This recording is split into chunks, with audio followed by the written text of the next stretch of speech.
Guys, so today what we're doing is homework number 5 on our Canvas page. So homework number 5 is on energy, specifically about energy of springs. So I wanted to see if you guys wanted to go through any of the questions together. Happy to go through the first one with you if we want to make sure we're doing it right. Or if you guys want to leave and just work on it on your own, you think you're good, you got this, you're crushing it. It's up to you. I am here. I'm happy to go through the first one, all of them if we need to, whatever you guys want to do in terms of work. So if you want to go through one of them together, awesome. Let me know. Give me like a chat or like a thumbs up or something. If you want to just leave, you are good to go and have a wonderful weekend. And I'll see you guys on Monday.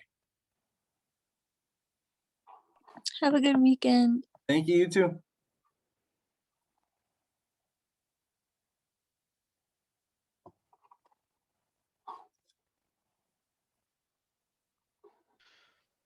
All right, those of you that are left, did we want to go through that first one together then? I was gonna head out, but I got a question for you, Mr. Zambelli. Yeah, what's up? Do you do water polo? I do, yes. All right, just wondering. All right, have a good weekend. You too. All right, and then the rest of you that are still here wanted to go over the first one. I think I saw a thumbs up from a couple people, so we're gonna do it. All right, let's go. So it says, a spring hangs from a support and has an initial length of 34 centimeters. When a mass of 643 grams is hung on the spring stretches to a length of 45 centimeters. All right, so we have our spring. And it has a mass, so it's being pulled down, so it's stretching. The first thing we need to do is draw a free body diagram. So the first thing we want to do is kind of just draw a picture of it in our head, so at least we know what's going to happen. So this one's going to look similar to our practice problem yesterday when we had the support of the truck with the truck suspension. So we're going to have our support just up here, and that means that the spring is hanging from the support. So we have our spring coming down, and then we put a mass on the bottom of it. All right, so we want to figure out the free body diagram of that mass to figure out all of our information. So let's draw our free body diagram for that mass. So what's the first thing we draw for a free body diagram?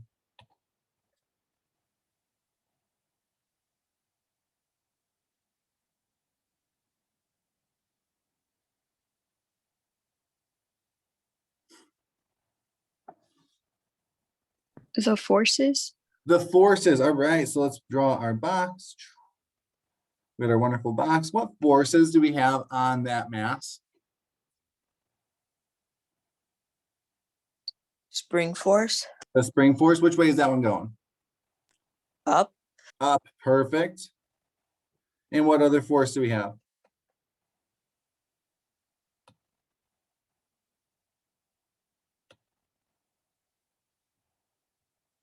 Gravity. Gravity. Which way does gravity go? Down. Perfect. All right. So we have our forces. All right. And then we also know that the spring, a lovely spring, went from here, which it has an initial length of 34 centimeters. And then when we put the mass on the bottom, it's stretched. And now we have a length of 45 centimeters. So that's just something we want to keep track of, just knowing how far it's been stretched or compressed. And then when we look at part B, it says use the forces to solve for the spring constant K. So which force helps us solve for that spring constant K? Which of our forces?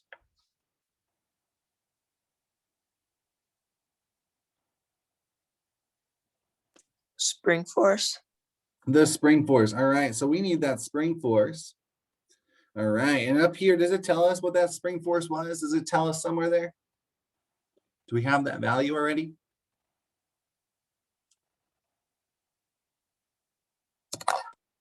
No. No, we don't have that value, which means we have to find our force of our spring in a different way. So what are we going to find in order to find the force of that spring? If it's not just given to us, how are we going to find the force of that spring?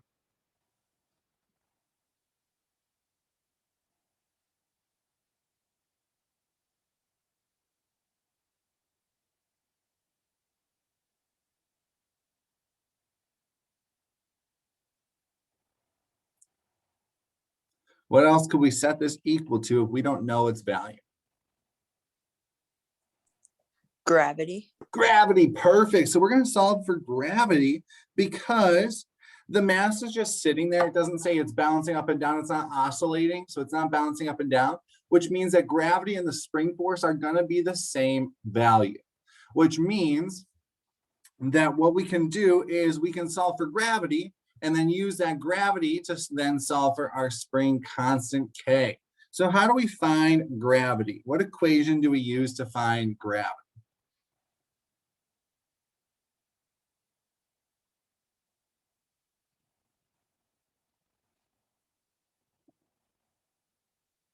Mass times acceleration.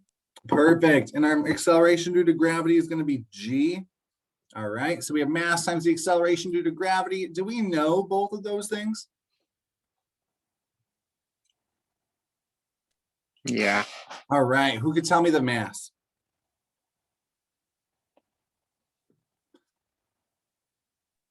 Um, 643 grams. All right. And who could tell me the acceleration due to gravity?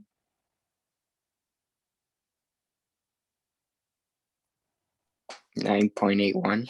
Perfect. 9.81 meters per second squared. All right. Do we all like that so far? Everything's good?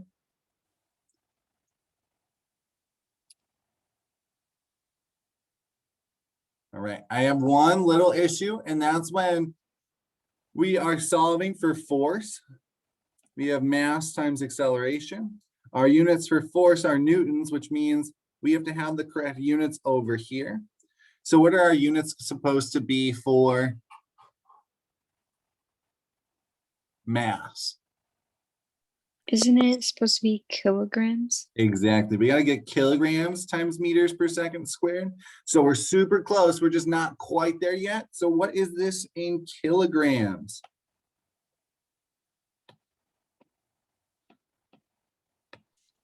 .643. Awesome. 0.643 kilograms times the 9.81 meters per second squared. Now we can solve for our force of gravity. So we can solve for this value. And what do we get?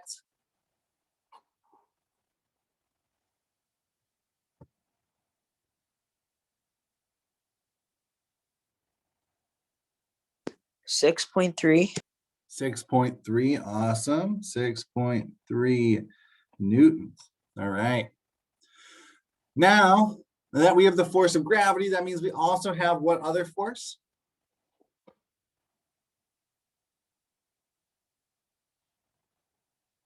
What other forces value do we know? Spring force. The spring force. So this is our force of gravity, but it's also equal to our spring force. And we know that our spring force is equal to the spring constant times our length of compression or length of expansion. So how are we going to find K? Let's tell me what to plug in for F of S and tell me what to plug in for X.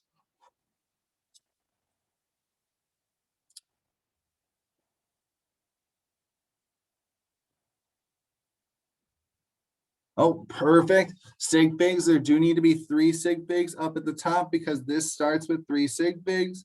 So what is our answer with sig figs up here for this one?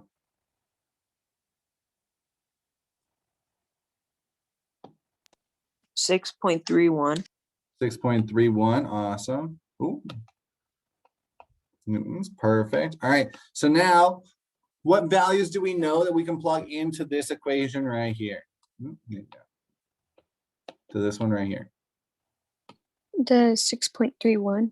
Awesome. We know that this is 6.31 newtons. And we're looking for K, so we don't have that. What is X gonna be?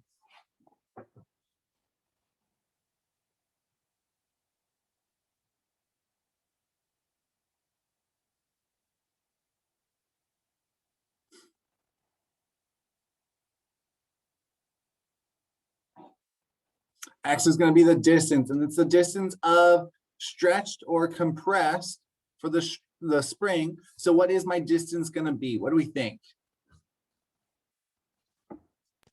11 centimeters. Awesome. How did you get 11 centimeters? Subtract 45 from 34. Exactly. So we have our original length and we have how much it is after it's been stretched. So to figure out how much it's been stretched, we subtract the two. So it's 11 centimeters. And we want to keep our units of distance in centimeters.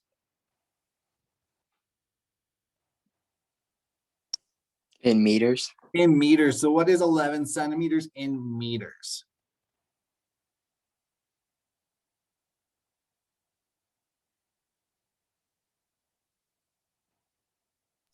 .11 meters. Awesome.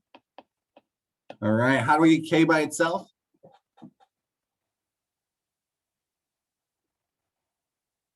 Divide. Divide. We're going to divide. Awesome. So we can divide both sides by 11 centimeters or 0.11 meters. And what do we get for our K value?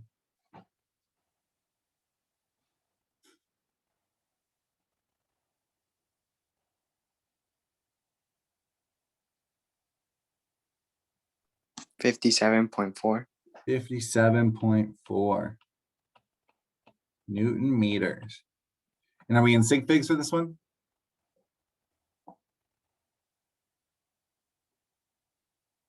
We have two sig figs. Only. Awesome. So let's get rid of that 0.4. We can just slide this over to 57 Newton meters. We all right with that one? All right.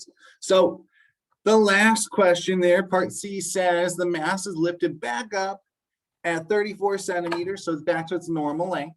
And then it's dropped so it can bounce. The energy from the change in height is converted from spring potential energy, or sorry, converted to spring potential energy.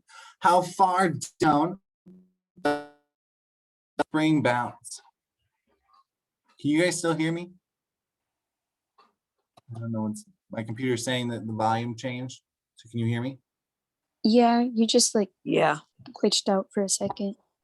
Oh, can you hear me now? Yeah. Yeah. Okay, good. Sorry about that. So it says the energy from its change in height is converted to spring potential energy. How far down, X, does the spring bounce? All right. So we know that it's being converted to spring potential energy, which means it has to come from some other form of energy. So what other form of energy are we going to have? If it's being dropped down, it's got to go from one form of energy to another. If we're going to spring potential energy, so U sub S, what are we starting with? What type of energy do you think we start with?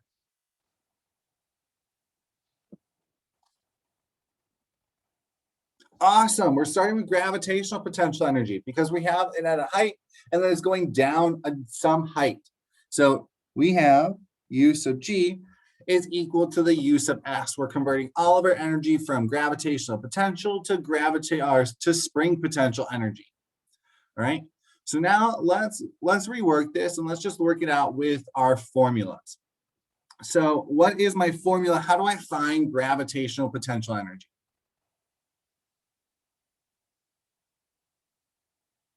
Mass times gravity times height. Awesome. So mass times gravity times height. And how do I find spring potential energy?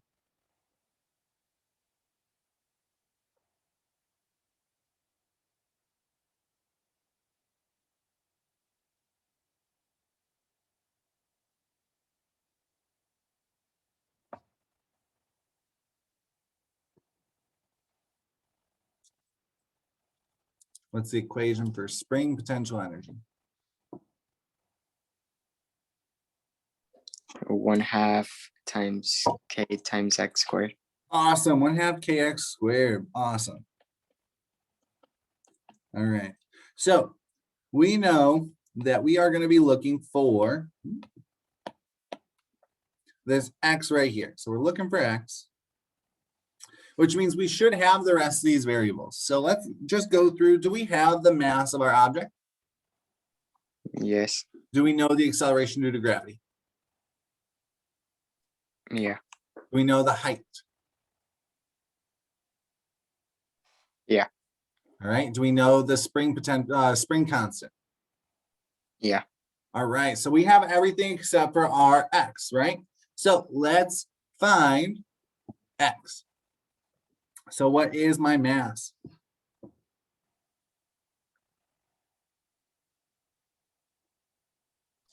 .643 K. All right, what's my acceleration due to gravity?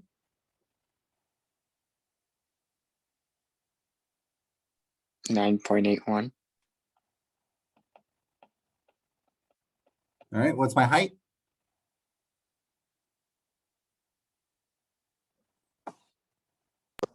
34 centimeters. All right. All right, what is my K?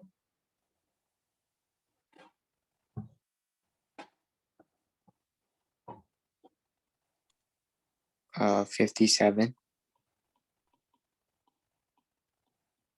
Awesome, and then we're looking for x, so we have x squared.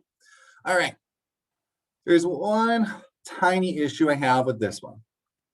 Remember that gravitational potential energy is going to be that energy of the change in height. So we're starting here at our, oh, I'm just going to redraw it over here. So we're starting here. And it's at 34 centimeters. And we're dropping it down an unknown distance. I want to know this unknown distance is going to be my h. This unknown distance right here is going to be my h, the distance that it falls down. So that height that it changes. This 34 centimeters is just the length of this from here to here. So that's not going to be our height. Our height is going to be how far the mass goes down. What other variable is going to be given by how far the mass goes down?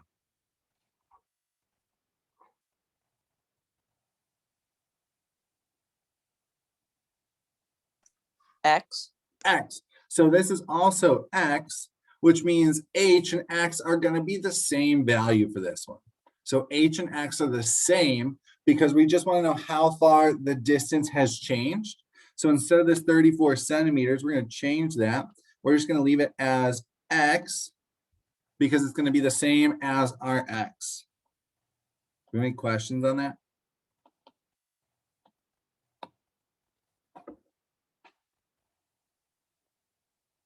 All right.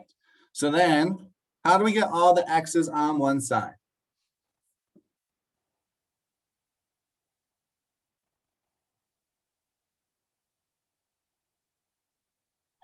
Do we divide? Divide by what? X. Divide by x. All right, let's divide by x and see what happens.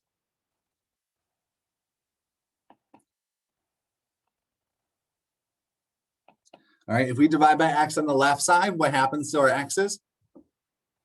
They cancel out. Cancel out, so they're gone. And then what happens to our x's on the right side? They cancel out, but there's still 1x. There's still one x because the squared goes away, which means that now we have a new equation, 0.643 kilograms times the 9.81 meters per second squared equals 1/2 of 57 Newton meters times x. So now we got to solve for x. I'm gonna let you guys do that work. Let me know when you get a value for x and tell me what value you get.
I got 0.22. Right, can anybody else confirm 0.22 meters?